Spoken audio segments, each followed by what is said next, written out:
I obtained a miraculous potion. Whoever drinks it will become hopelessly in love with me. Without the slightest hesitation, I tilted my head back and drank it all. This time, I chose to love myself. I love you, myself. See you tomorrow. Chapter 1. In my previous life, after my husband, Santiago, cheated on me, I accidentally came into possession of a bottle of potion, a transparent little bottle, filled with a blue liquid. On the bottle was a line of faded writing. Whoever drinks this water will become irreversibly obsessed with loving the giver of the potion, like clutching at the last straw for survival. I went madly all in, betting every shred of hope on this mysterious, originless potion. I mixed it into Santiago's coffee. The effect was immediate. He gradually distanced himself from the person he had cheated with and refocused his attention on me. He began remembering our anniversaries and bringing flowers home. When he held me as we fell asleep at night, he whispered those long-lost sweet words. It felt as though we had truly returned to the days of passionate love. We became the couple everyone envied once more. Everyone thought Santiago loved me deeply. Only I knew that his love for me did not come from his own choice. It came from mine. I was the one who made him drink the potion that forced him to love me. When he hugged me and kissed me, images of his indecent, intimate photos would always surface in my mind. When he spoke to me softly, I found myself wondering whether he had once said the same beautiful words to someone else. What was even worse was the fear that followed me like a shadow. Every time he spoke with another woman because of work, every time his phone screen lit up, every time one of his former flings appeared, alarm bells rang wildly in my head. Had the potion worn off? Was he about to leave me again? I became neurotic, so much so that even I felt like a stranger to myself, oversensitive, suspicious, constantly on edge. A momentary distraction from Santiago, a slightly indifferent response, was enough to send me into a frenzy of speculation about whether he still loved me. Later, I became pregnant. The joy lasted only an instant, followed immediately by overwhelming dread. What if one day the potion really lost its effect? If Santiago turned back into the man who despised me, what would I do? What would happen to my child? Caressing my still flat belly, I realized for the first time, I was living inside a magnificent yet fragile prison woven by my own hands. I began losing handfuls of hair. Prolonged anxiety wrapped tightly around me, gnawing away at my nerves bit by bit. Even when Santiago tried to comfort me, I could no longer naturally sink into the warmth he offered. The essence of love is the surrender of free will. It is the clear-eyed fall of two free souls after they meet, and I had already poisoned that very possibility. Then Santiago casually said, "Honey, it looks like you've gotten a few more fine lines around your eyes lately." Such a light, careless remark was enough to shatter me instantly. I couldn't focus, kept making mistakes at work, my entire being stretched taut like a string about to snap. In the end, after continuous emotional upheaval, the child I had never met left me. Santiago held me and whispered words of comfort. But in that moment, what surged in my chest was not gratitude. It was regret. I regretted it. I regretted clinging like a beggar, using underhanded means to keep a man who had already changed his heart. So in this life, when that familiar blue potion appeared before me once again, I didn't hesitate at all. I twisted off the cap, lifted my head, and swallowed it all. The liquid was slightly bitter as it slid down my throat. Rather than exhausting myself trying to hold on to a cheating man, it was better to love myself properly. I love you, myself. See you tomorrow. Chapter 2. After drinking that miraculous potion, I stood quietly for a while, carefully sensing any changes in my body. Nothing seemed different. Thinking back to how the potion had worked on Santiago in my previous life, I didn't doubt its authenticity. Perhaps some changes were never meant to be visible to the naked eye. As I was thinking this, my stomach suddenly growled. Right, I hadn't eaten anything since my rebirth. I walked out of the bedroom. Under the warm lights of the living room, a table filled with lavish dishes came into view. I froze for a moment, then remembered.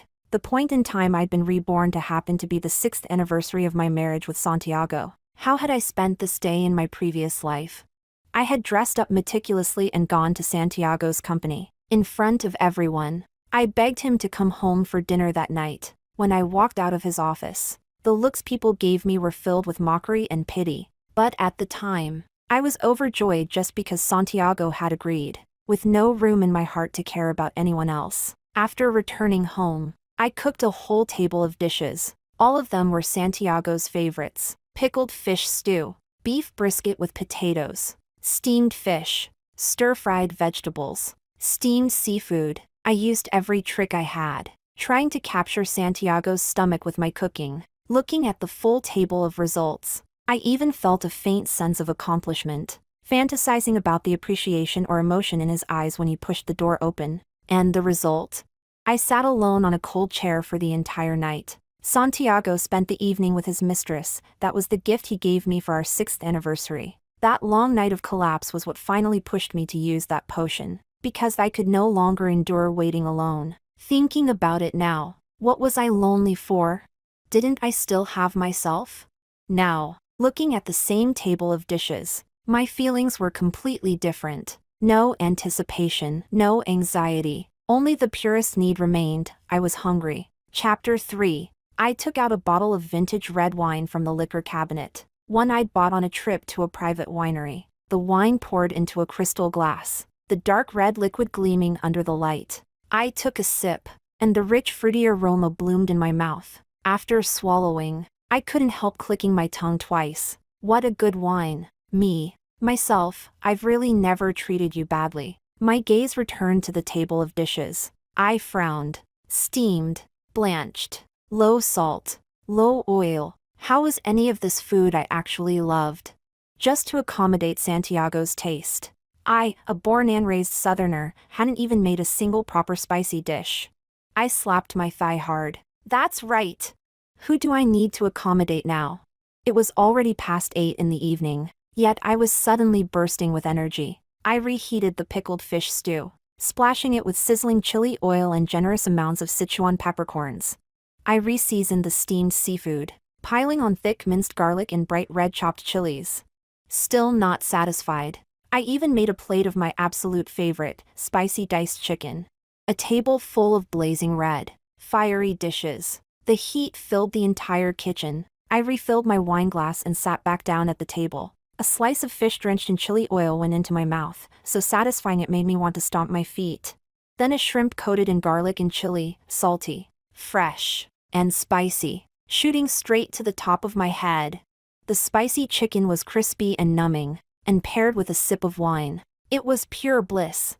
This feeling was unbelievably exhilarating.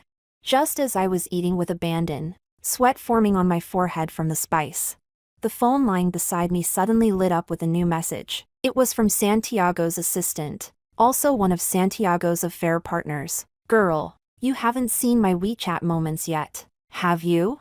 I picked up a piece of spicy chicken and put it into my mouth, chewing slowly as I casually tapped open her moments. The latest post had been uploaded 10 minutes ago. In the photo, 2 hands were tightly interlaced, the background being my favorite upscale restaurant. The ambiguous atmosphere spoke for itself. I recognized Santiago's hand at a glance. I had compared my own hand against it countless times before. Long fingers, distinct knuckles, and a wedding ring mark that hadn't completely faded yet. Expressionless.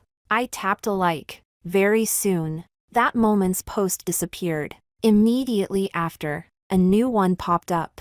Oh no, I casually posted earlier and my boyfriend saw it. He says he's punishing me by not letting me sleep tonight. So shy ing. I put my phone down. There was indeed a faint sting in my chest. My once full appetite was inevitably affected a little, but not because of that man and woman. It was for myself. I set down my chopsticks and, facing the air, began a serious self-reflection. Me, yourself, you worked so hard cooking a whole table of food you actually like. And now you can't eat just because of someone else's WeChat post? Are you worthy of the you who spent half the day busy in the kitchen? Worthy of this good wine? Worthy of your own stomach? Eat. Now. Look at you, you're so skinny you'll topple over if the wind blows. Your weight is about to drop below 80 pounds. Do you even know that? Santiago is over there cuddling his little lover, being all lovey-dovey. And here you are, staring at good food and getting sentimental? Me. Yourself, you are not allowed to treat yourself like this. Understand? After finishing my self-education, I took a deep breath and pressed down the sour ache in my chest. I picked up a large piece of fish and stuffed it into my mouth, chewing hard. TSK, TSK, TSK, so good. That's more like it. Me. Just as I was nearly done eating, the phone on the table vibrated again. It was my mom calling. I had just pressed the answer button when, before I could say a word, her scolding came crashing down. Freya! So what if Santiago cheated? Will it kill you to turn a blind eye? Which capable man doesn't fool around outside? I don't care what method you use, crying, begging, pretending you don't know, you absolutely cannot let go of Santiago. This golden son-in-law. Do you hear me? If you keep making a fuss like this and he really divorces you, what are you going to do then? He's a big boss now, an entrepreneur. You just need to cling tightly to the title of wife. You're thinking about monopolizing him entirely every day. Are you out of your mind? Santiago is so outstanding. Isn't it perfectly normal for him to have a few lovers? Just behave yourself as a rich wife. Enjoy the good life. Why are you meddling in so much? Chapter 4. I gripped my phone. My fingertips icy cold, a sense of absurdity clogging my chest. Something I'd done recently must have reached my parents' ears. In truth, I hadn't done anything that outrageous. At least, compared to what Santiago had done to me, it barely counted. At most, on the day I found out about his affair, I smashed the car he'd bought for his mistress. At most, I stormed into his company and wrecked his office in front of all his employees. Or when I learned he was attending a gala with his lover under the guise of charity. I showed up in the most eye-catching red dress and, in front of everyone, slapped both him and the woman beside him, hard. I thought that if I made him lose face, humiliated him completely, he'd understand that betrayal came with consequences. But I was wrong. In his world, in his social circle, cheating was an unspoken privilege. No one condemned him for it. Instead, they looked at me with pity or mockery, then patted Santiago on the shoulder and advised him. Just divorce her. Why stay married to a crazy woman? I didn't want a divorce, and so, my madness became his excuse to cheat even more brazenly. He started staying out all night, deliberately carrying traces of other women back with him just to provoke me. He couldn't control me, so he exaggerated everything and fed it to my parents. He knew their weak points and their values all too well, using them to suppress me, discipline me, force me to face reality. So when the familiar well-meaning advice came again through the phone, the rage and grievance I'd bottled up for so long finally exploded. I snapped into the receiver, my voice sharp. What do you mean it's normal to have a few lovers? He cheated. He betrayed our marriage. And he's somehow in the right? What the hell do you know? The voice on the other end shot up. You ungrateful brat, your fate is cheap. Being able to marry a man like Santiago is a blessing you earned over 8 lifetimes. Don't be so damn unappreciative. I'm telling you, if you dare make trouble again, dare talk about divorce or grievances again, we'll pretend we never had a daughter like you. Your father and I will act like you're dead. Disgusting. You have a perfectly good life and still insist on ruining it. They finished speaking and hung up. My trembling hands set the phone down on the table. My whole body shook uncontrollably. It felt as though a massive stone was crushing my chest, heavy, suffocating, leaving me unable to breathe. 2 lifetimes. In the last one, I listened. I chose endurance. In this one, I thought rebirth meant release, a brand new beginning. But the blade wielded by those closest to me still struck the exact same old wound, only deeper. The grievances of 2 lifetimes. The loneliness of never being understood. The vicious accusations hurled by my own family. All of it surged up, choking my throat. Everyone said Santiago was young and successful. Men, especially rich men, having a few women around them was normal. But who still remembered? When he was starting his business, running into walls everywhere, his cash flow on the verge of collapse. It was me who took out every cent I'd saved over years of frugal living and silently placed it in front of him. I comforted him, saying, if we lose it, we lose it. I can earn more. Back then, we ate instant noodles in a cramped rental apartment. He held my hand, eyes brighter than stars, and swore he'd never let me down in this lifetime. I picked up my wineglass and walked barefoot to the floor-to-ceiling window. Outside, the city glowed in streams of light. dazzling like a galaxy. Santiago's mistress flaunting herself on social media hadn't hurt me, but my parents' every "this is for your own good" cut at my heart like a dull knife. My eyes suddenly burned. I tilted my head back and blinked hard, trying to force the heat away. I raised the glass and drained it in one go, the sharp burn followed by a long, bitter aftertaste. So what if I misjudged someone? Admitting my poor judgment back then wasn't that hard. It was okay. In my last life, I'd been blinded, tying all my worth to a single man. I lost myself and suffered a complete defeat. This time, as long as I didn't make the same foolish mistake again, that was enough. Me, myself. I murmured to the flow of traffic outside the window. Hoarse, slow, word by word. I allow you to get hurt in love. I allow you to give your whole heart and then realize you love the wrong person. I allow you to feel wronged and want to cry because your family doesn't understand you. I allow you to cry, to break down, to be sad and fragile in this very moment. After speaking, I hugged my knees tightly, as if finally breaking free of all restraints. I cried out loud. My sobs echoed through the empty living room, hoarse, ugly, yet unbearably real. I didn't know how long I cried, until I was utterly exhausted, left with nothing but quiet hiccups. I lifted my head, my face a mess of tears, my voice nasal. So cry if you need to. It's nothing serious. I won't despise you, right? Me? Outside, the city lights still shone brilliantly, just as I was about to be swallowed by sorrow. My phone rang. I jolted as if waking from a long dream. Staggering, I rushed to the table, fumbling as I grabbed my phone. The screen's light stabbed painfully into my swollen eyes. I didn't want anyone to hear how miserable I was. I sniffed hard, wiped my tear-soaked face with my sleeve, then gulped down a large mouthful of water from the glass on the table. After clearing my throat, I finally pressed answer. Hello? Freya! It was my friend's voice. Have you heard? North City's forecasting a high chance of auroras soon. It's rare. Want to go see them? If you can capture a whole series of aurora shots, that'd be amazing. Auroras. As a photographer, chasing and freezing the beauty of the world is both professional instinct and calling, partly to prove my skill, partly to record fleeting beauty. In my last life, I missed the auroras and so many other sights just to hold on to my relationship with Santiago. My heart tightened at the thought. Absolutely, I blurted out, my voice bright and urgent. Damn it, I'm booking the flight right now. Chapter 5. After hanging up the phone, I moved immediately, booking tickets, confirming the itinerary, everything in one smooth motion. Then I rushed back into the room and, at top speed, started stuffing thick coats, thermal wear, my camera, and tripod into my suitcase. The whole process was so fast that even my tears couldn't keep up. Until a burning hot tear splashed onto the back of my hand. While fumbling through packing, I sniffed hard and comforted myself in a thick, nasal voice. Me, myself, look, I missed it last life. I can't miss it again this time, right? These next few days might be tough, traveling nonstop, freezing cold, but me, let's pull ourselves together and capture the most beautiful aurora. Then I'll buy you that bag you've always wanted, okay?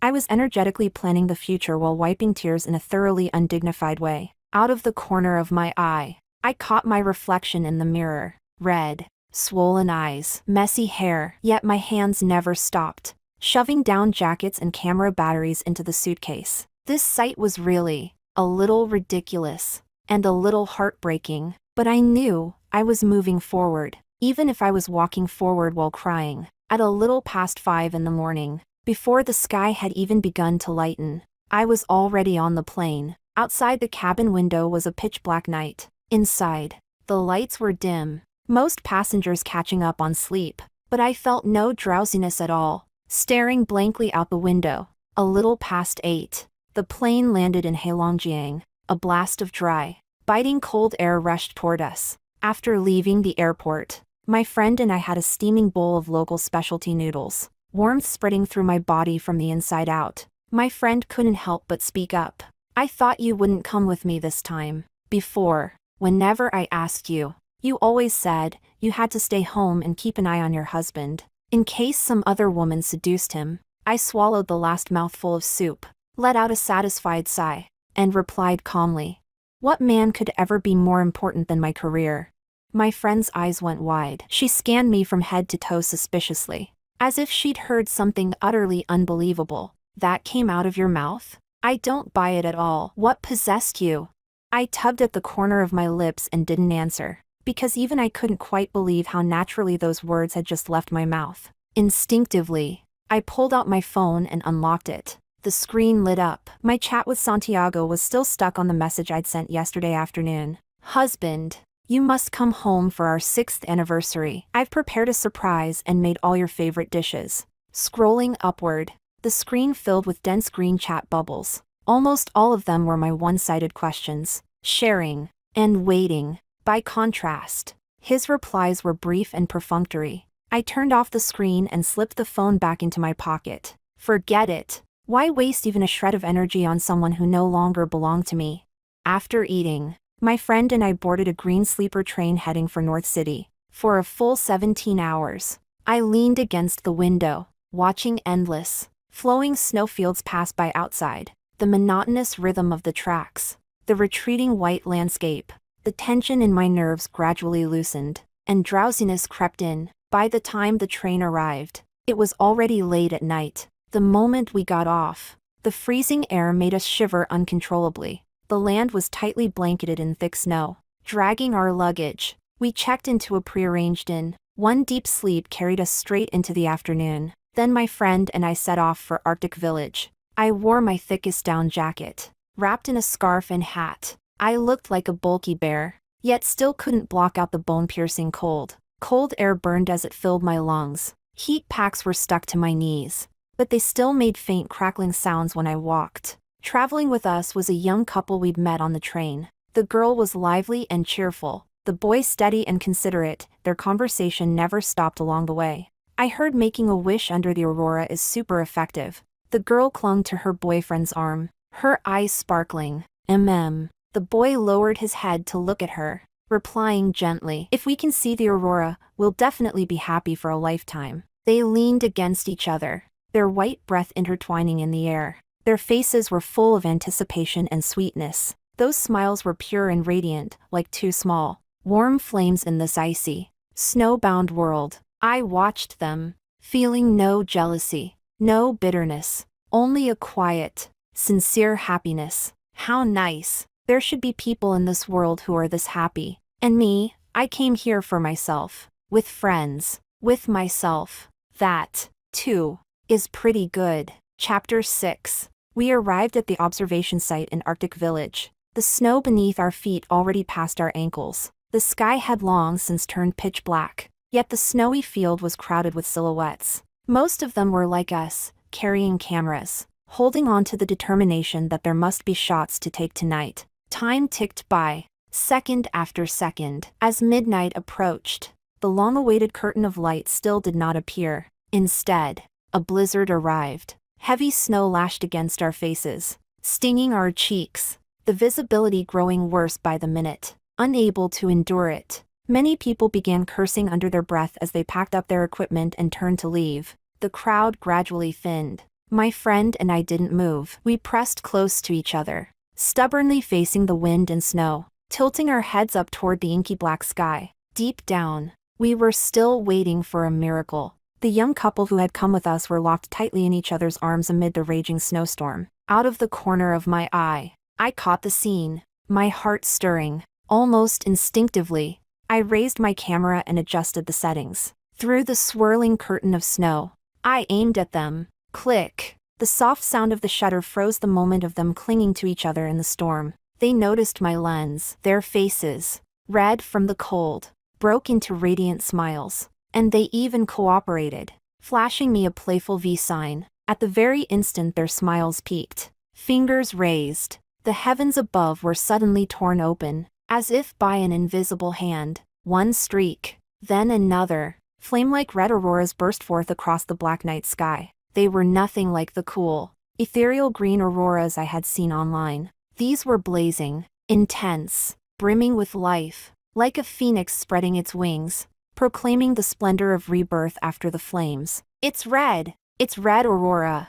The couple cried out in delight. Jumping up and down in the snow, the boy excitedly reached into his pocket, pulled out a small velvet box, and dropped to one knee in the snow. He tried to open it and take out the diamond ring inside, but his fingers were already numb from the cold, and with thick mittens on, he fumbled clumsily, tugging several times without managing to take them off. The two of them looked at each other, both equally awkward. Then suddenly, they burst into laughter. That laughter cut through the wind and snow, filled with pure joy and love. I couldn't help laughing along, though my eyes grew faintly warm. I looked up at the dazzling aurora before me, so beautiful it stole my breath. The red bands of light shifted across the sky like cascading waterfalls. I quickly adjusted my camera again and captured several shots of this rare spectacle. Then, I lowered the camera. For the rest of the time, I chose to experience it only with my own eyes. So beautiful. I suddenly remembered a long time ago,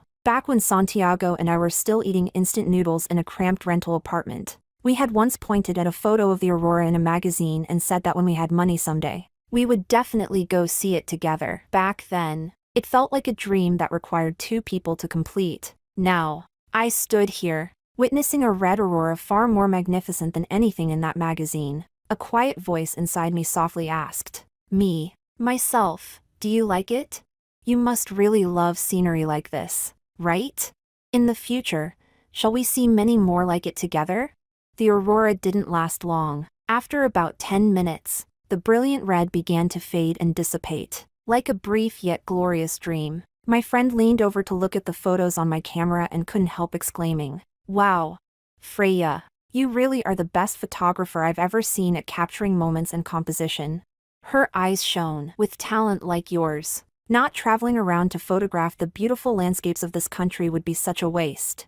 I looked at the frozen red aurora on my screen and smiled, my voice calm yet resolute. It's not a waste. In the future, I'll be shooting often, wherever there's beautiful scenery. Remember to call me. My friend froze. After a long moment, she gave my shoulder a firm pat, her eyes reddening. That's really wonderful. You finally don't have to keep revolving around that man of yours anymore. Chapter 7. I returned to the hotel, and my body, numb from the cold, finally began to feel warmth again. At that moment, my phone, which usually had no signal, started vibrating nonstop.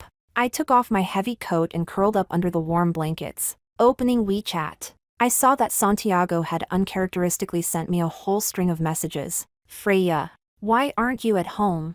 Why is there only leftover food in the house? What on earth are you doing all day? Not replying? What? You want a divorce?" When I still didn't respond, more messages followed in quick succession. "Not replying? You think this kind of behavior will get my attention? Childish. If you don't cook, fine. There are plenty of people willing to cook for me. Look better than anything you make, right?" A photo was attached underneath. I tapped it open. In the photo, Santiago was grinning at the camera, smiling especially brightly. Behind him, at the kitchen counter, was a slender figure in an apron, busy at work, even without seeing her face.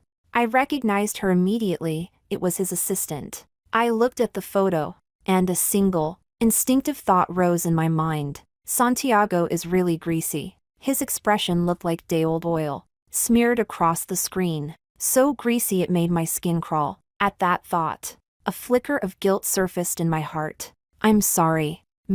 Didn't even get you an 8-pack. Drop-dead handsome guy. You really suffered for that." Thinking this, I replied, "Okay, when I get back, we'll divorce." After the message was sent, Santiago didn't reply right away. At this hour, he was probably enjoying himself in a gentle embrace. I didn't wait. I set my phone to silent and placed it face down on the bedside table. Nothing was more important than getting a proper beauty sleep. The next day, I slept straight through until noon. When I checked my phone, Santiago had sent several messages in a row. "Divorce? You're finally willing to do it?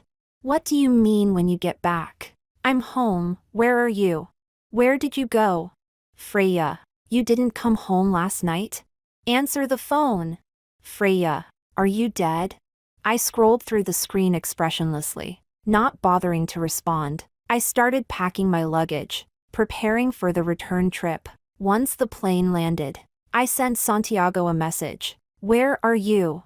He replied almost instantly. "Company." I didn't answer. Instead, I hailed a cab and rushed back to what used to be my home at top speed. I opened the wardrobe and began packing. I had already asked a friend in advance to help me rent a one-bedroom apartment with a living room. My plan was simple. Once the divorce agreement was signed that afternoon, I would move straight into the new place. The pace of it all was so fast it almost exceeded my own expectations. In my previous life, the shackles I couldn't break free from despite exhausting myself and enduring endless humiliation. In this life, within just a few days, I had dismantled them cleanly, peeled them away, and was ready to leave. I couldn't help but murmur to myself, myself. So it turns out, you're actually this amazing. Chapter 8. Ever since I found out about Santiago's affair, I had entered his company countless times. Every single time came with hysterical arguments. I had smashed glass here,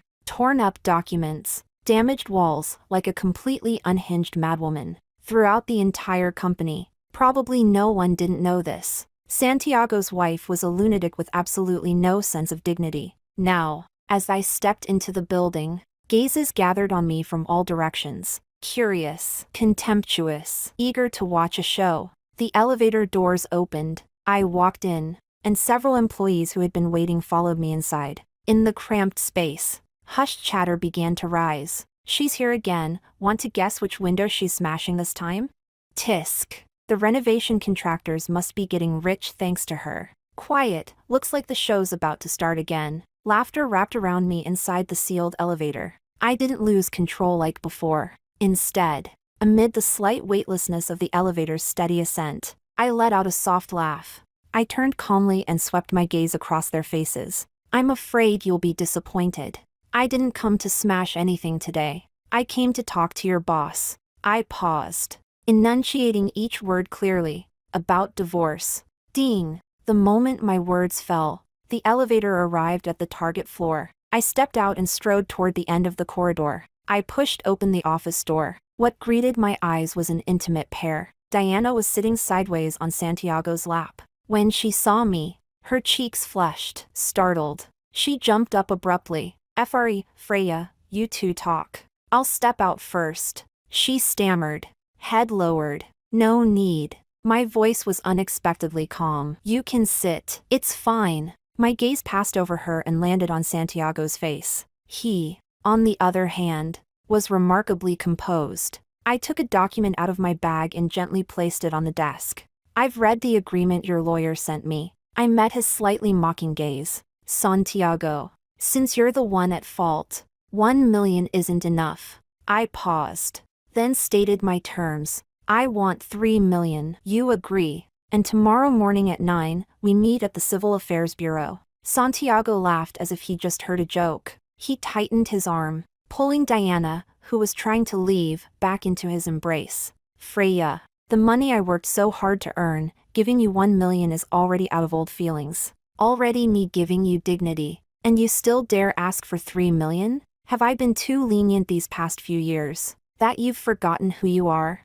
Greedy." I looked into his eyes. Those eyes I had once been utterly obsessed with now held nothing but calculation and coldness. Suddenly, I remembered the early days of his startup. How I put aside my beloved photography, accompanied him day and night to meet clients and inspect factories, smiling through it all, drinking until my stomach bled.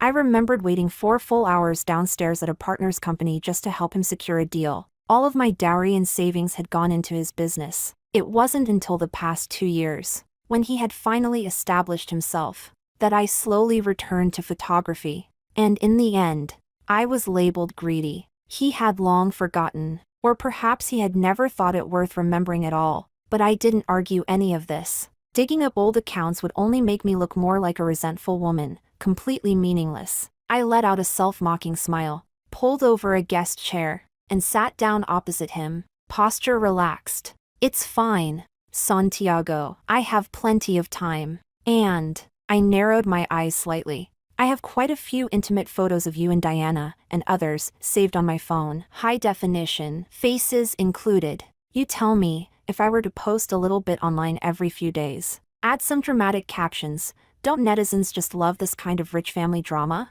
Who knows? I might even become an internet celebrity and gain a lot of followers. The smile vanished from Santiago's face. The air in the office froze instantly. After a moment, he suddenly let out a scoff, leaned back into his leather chair, and put on a nonchalant expression. Sure, go ahead and post them. I've got plenty of money to suppress trending topics, delete posts, and send legal letters. Worst case, we just don't divorce. Honestly, I think how things are now, each of us playing our own games, isn't bad at all. He was testing my bottom line, and gambling that I wouldn't dare push things to mutual destruction. I met his gaze, and in the end, I made a concession. Truth was, I didn't want to keep wasting time on him at all. 2 million, final price. A brief silence. After weighing the pros and cons, Santiago nodded.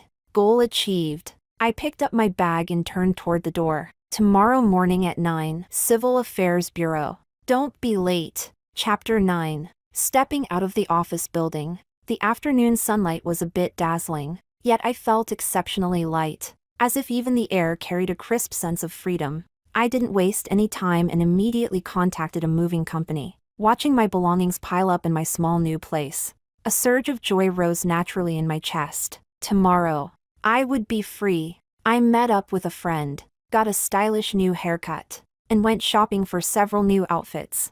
I bought the bag I'd promised as a reward to myself. I planned to greet that brand new version of me with a completely fresh look. The next day, I carefully did my makeup and arrived at the Civil Affairs Bureau right on time. Santiago was leaning against his car door. The moment he saw me, his gaze clearly stalled for a second, mixed with surprise and something hard to define, admiration.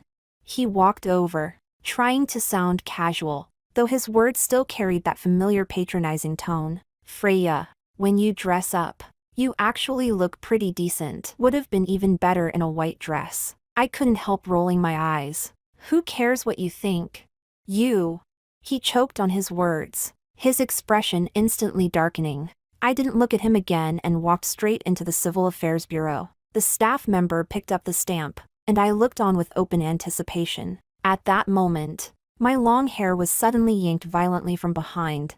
A tearing pain shot across my scalp. The person used tremendous force. I was dragged down brutally along with the chair, crashing hard to the floor. Bang! The back of my head slammed against the cold tiles. My vision went dark, my ears ringing loudly. I struggled to open my eyes, and saw my parents' faces, twisted with fury. Chapter 10. Before I could even speak, my father's hands clamped onto my arms like iron pliers, violently hauling me up from the floor. My mother stood to the side, hurling curses non-stop. Divorce? You dare divorce? You useless burden. Do you think it was easy for us to marry you off, and you still have the nerve to talk about divorce? We really spoiled you, didn't we?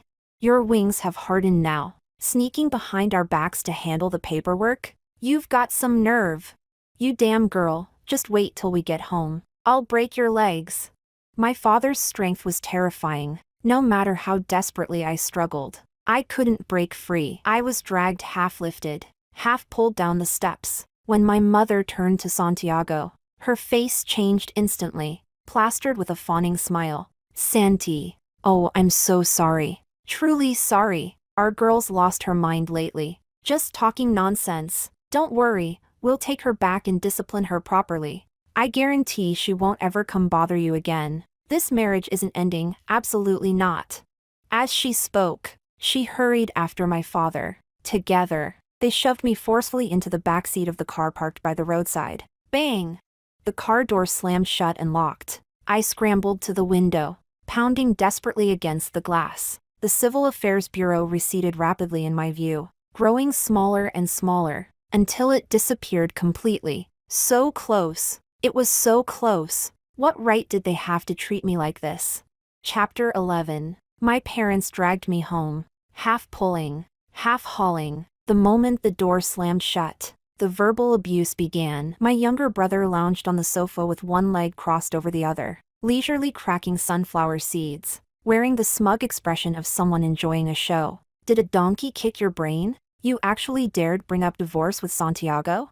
At your age, you're not still dreaming about love, are you?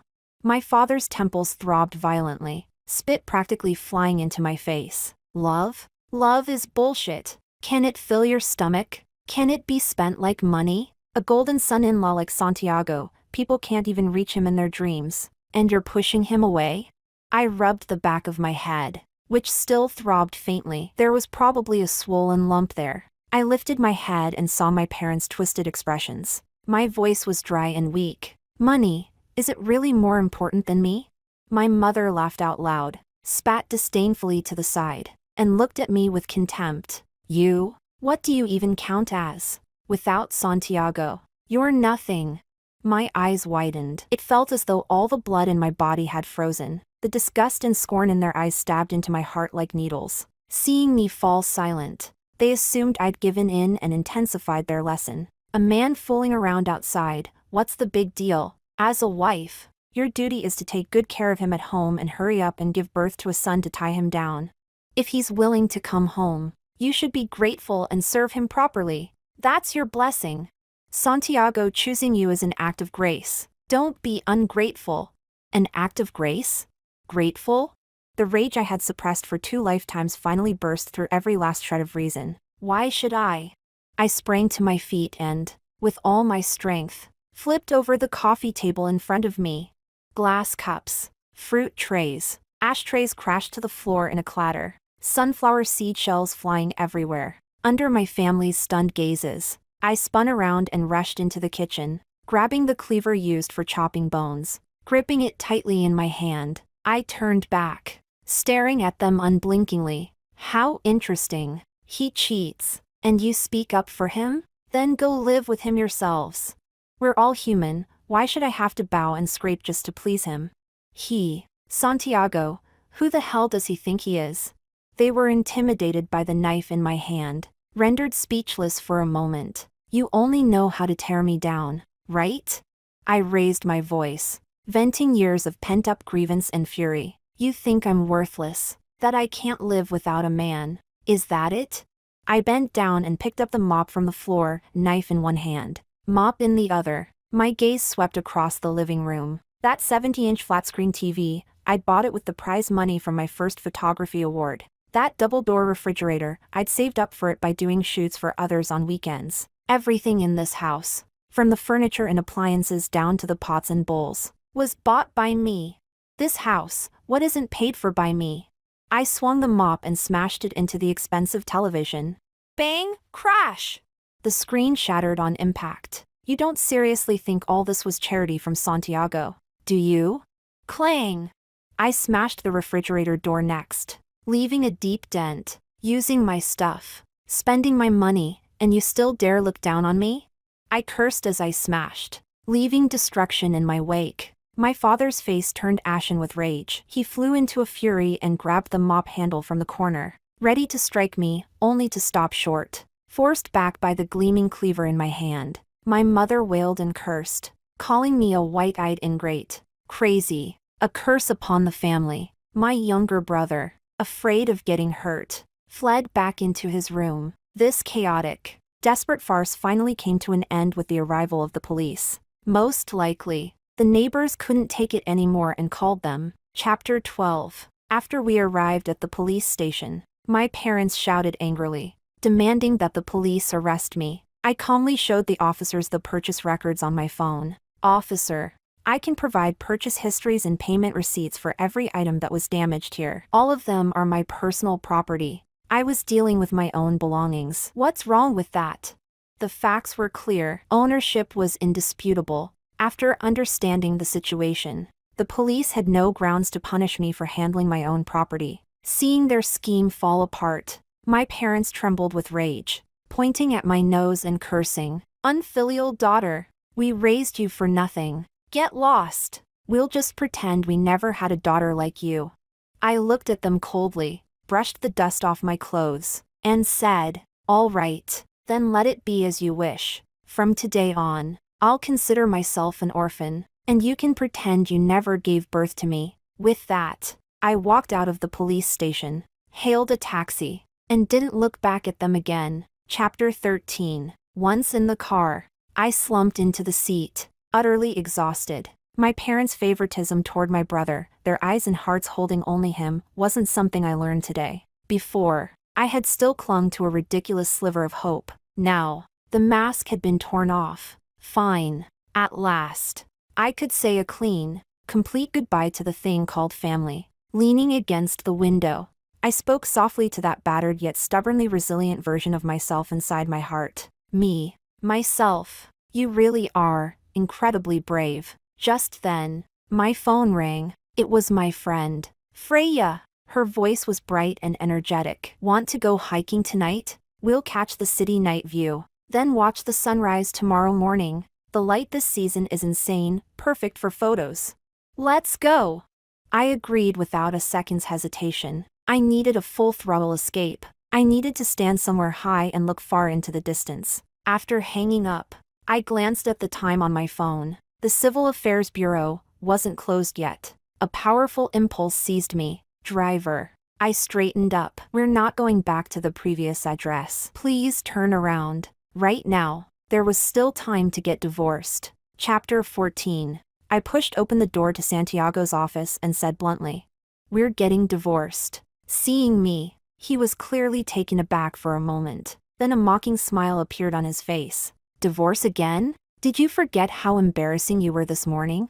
I walked up to his desk, planted both hands on its edge, and looked down at him. "Don't think I don't know you told them on purpose." Santiago's gaze flickered. He cleared his throat awkwardly and avoided my eyes. "Divorce is a big deal. Of course the elders need to agree.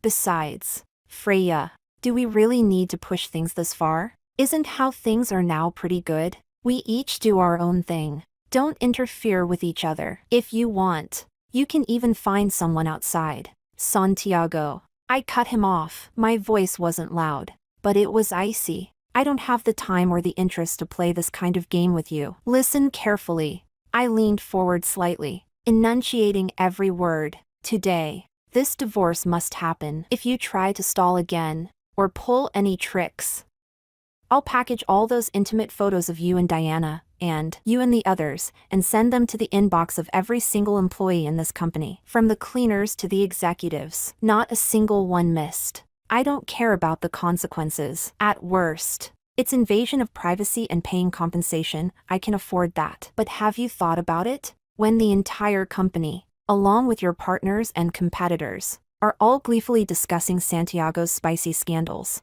what happens to your reputation, your company's stock price, the image you've worked so hard to build?" Santiago's face darkened. He stared at me intensely. After a long pause, he ground his teeth and said, "Freya, you really disgust me. I never thought you could stoop to this level." "Fine. Divorce it is. Right now." "Perfect," I replied calmly. This time, there were no obstacles. When the red booklet was finally in my hands, my vision blurred instantly. Scalding tears poured out, large drops falling onto the certificate. Seeing this, Santiago let out a mocking laugh. "What? Regret it now? If you regret it, tear it up." I could still. "No." I wiped away my tears hard and shook my head. "I'm happy." I clutched the divorce certificate tightly, as if it were a priceless treasure. "I'm finally free. How wonderful. Myself. We have finally left behind everyone and everything that ever caused us pain." Chapter 15. In the early hours of that very night, I slung my heavy photography gear over my back, met up with my friend, and began our night hike. The mountain path was rugged, our breath turning into white mist in the freezing air. At the moment dawn broke, I captured a series of magnificent sunrise shots. The first ray of morning light tore through the clouds, as if drawing open the curtain on my brand new life. I posted my favorite one on social media. Unexpectedly, the photo went viral. People were deeply moved by the vitality of breaking free from darkness, liking and sharing it in droves. I seized the momentum. I posted the series of fiery red auroras I'd shot in North City, like a phoenix reborn from the flames. My account completely blew up. At 30 years old, I finally made a small name for myself in the photography world. This wasn't just recognition of my skills, it felt more like a belated echo from fate itself. Riding this wave, I opened my own photography studio. On its very first day, an unexpected guest arrived. It was Miss Sue, the daughter of a well-known local tycoon. She had a gentle, refined aura and wanted me to shoot her wedding photos. I was overjoyed. If I could do a great job, with Miss Sue's connections and influence, the studio's future clientele would be practically secured. So I poured in all my passion, researching, preparing, and designing a shoot plan tailored perfectly to her temperament. Just the script and scene concepts alone kept me up all night, striving for absolute perfection. However, on the third day, Miss Sue came to see me on her own. With an apologetic expression, she said, "I'm sorry. I might not be able to have you shoot my wedding photos after all. You can keep the deposit as a breach of contract fee. No need to return it." I froze for a moment. My heart sank sharply, but I still maintained my professionalism and asked softly, "Miss Sue, may I ask the reason? Was there something you were dissatisfied with in the proposal I provided?" She looked conflicted. After hesitating, she spoke frankly, "I mentioned you to my fiancé. He said he's heard of you. Your ex-husband, Santiago, is quite well known in their circle, and you, some of your past, they know about as well." She paused, her tone tinged with reluctance. "My fiancé said that your reaction to your ex-husband's affair, though intense, might be understandable, but the issue is, you yourself had a failed marriage. He worries that someone whose own marriage wasn't happy might find it hard to truly understand or capture the happiness within a marriage, to photograph the kind of sweetness we're hoping for." I listened quietly, my fingers curling slightly beneath the table before slowly relaxing again. So that was it. Even after the divorce, the past still clung to me like a shadow. I didn't rush to argue or complain. I simply took a deep breath, lifted my head, and looked at her calmly and sincerely. "Miss Sue, thank you for your honesty. I also understand your fiancé's concerns. But there's one thing I'd like to clarify. As a photographer, what I record has never been the abstract concept of a happy marriage. What I capture are happy people, the real, moving emotions that loving people reveal in a single moment. I admit that my own marriage was a failure, but my life has been filled with countless moments of happiness. And through my lens, I've witnessed and preserved many moments of happiness belonging to others. The unhappiness of my marriage and my ability to perceive happiness and capture emotion are two completely different things." I met her gaze and continued, "I believe you're choosing to enter marriage not because you've foreseen a guaranteed happy future. On the contrary, it's because you're genuinely feeling happiness right now that you're making this decision, isn't that so? Happiness is the cause. Marriage is the result. My misfortune was merely the result of that particular relationship. But when I decided to get married back then, the anticipation and joy I felt were no different from what you're feeling now." Of course, I softened my tone, giving her full respect. "You have every right to choose a photographer who makes both you and your fiancé feel at ease and well-matched. No matter what your final decision is, I will completely respect it." After hearing this, Miss Sue fell silent for a moment. The hesitation in her eyes seemed to loosen slightly. After a long while, she nodded gently. "I understand what you mean. I'll think about it some more." After seeing Miss Sue off, my friend, who had been holding her breath listening nearby, slumped her shoulders and sighed. Sigh, the duck that was practically cooked still flew away. The prejudice in this industry is really hard to break. I turned around, patted her shoulder, and smiled instead. "It's fine. Life has a high margin for error. If one path doesn't work, we just take another. Worst case, I close the studio and become a landscape photographer, travel the world. Even freer. No big deal." As I was speaking, my phone screen lit up with a new message. It was from the couple we'd met under the Aurora in North City. "Girl, I saw your moments. Congrats on the opening of your studio. We absolutely love the photos you took of us in North City. We've already had them printed and hung them in our future home. And we're getting ready to get married soon. We wanted to ask you about wedding photos. Do you have availability?" My friend and I exchanged a look. The next second, we threw our arms around each other and jumped in place, ecstatic. "That's amazing! See?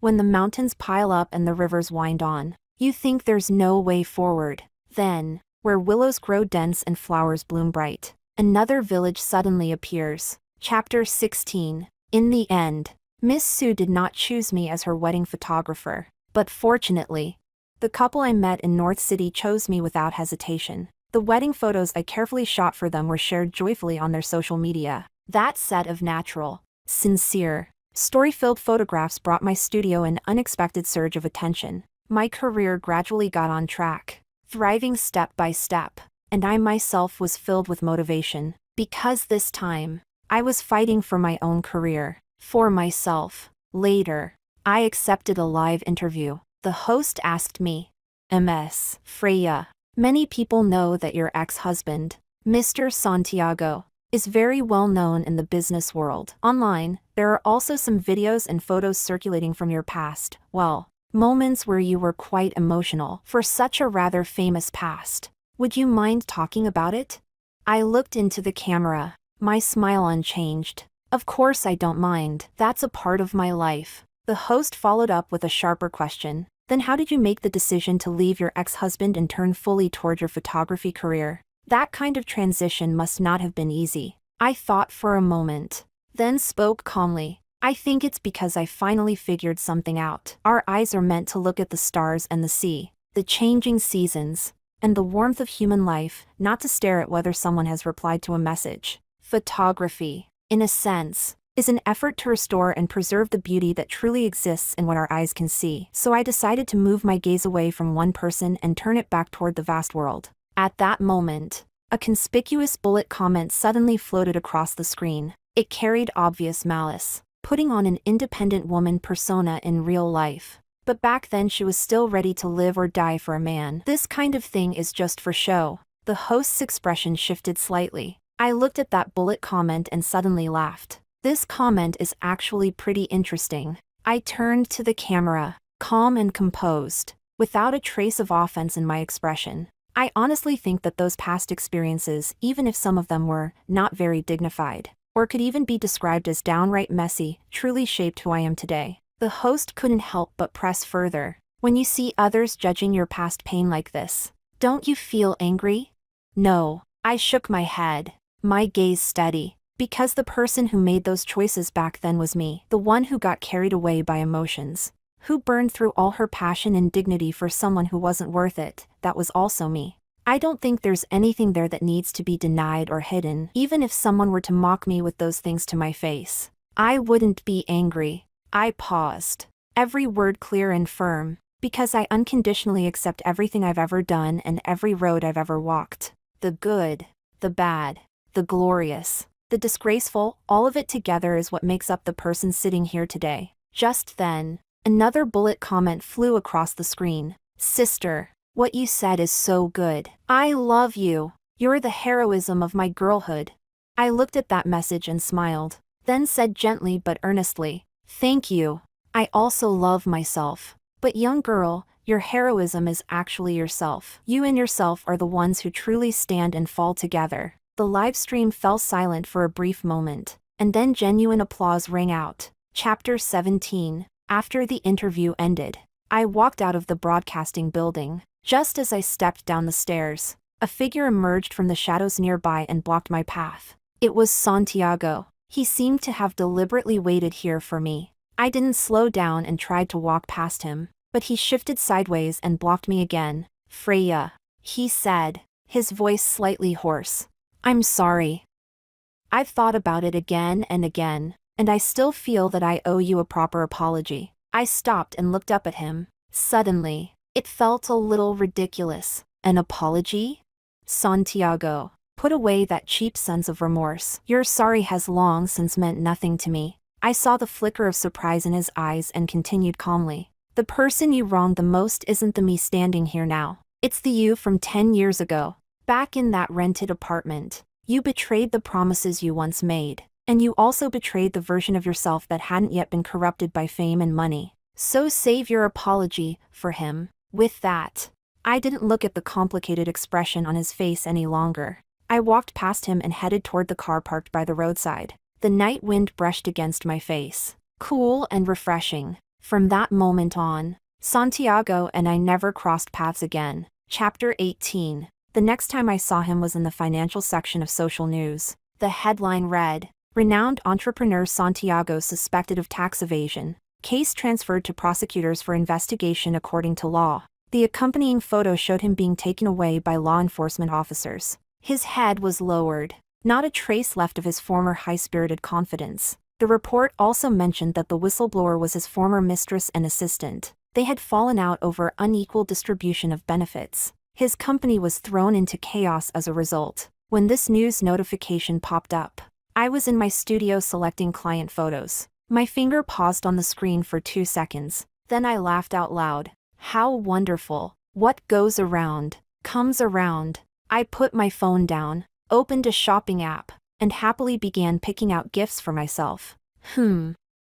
I should buy my older self a bag as a reward. Buy myself a pair of professional hiking boots for my next snow mountain shoot. Stock up 2 bottles of top-tier anti-aging cream for myself. Buy myself a new camera, and treat myself to a hot pot meal.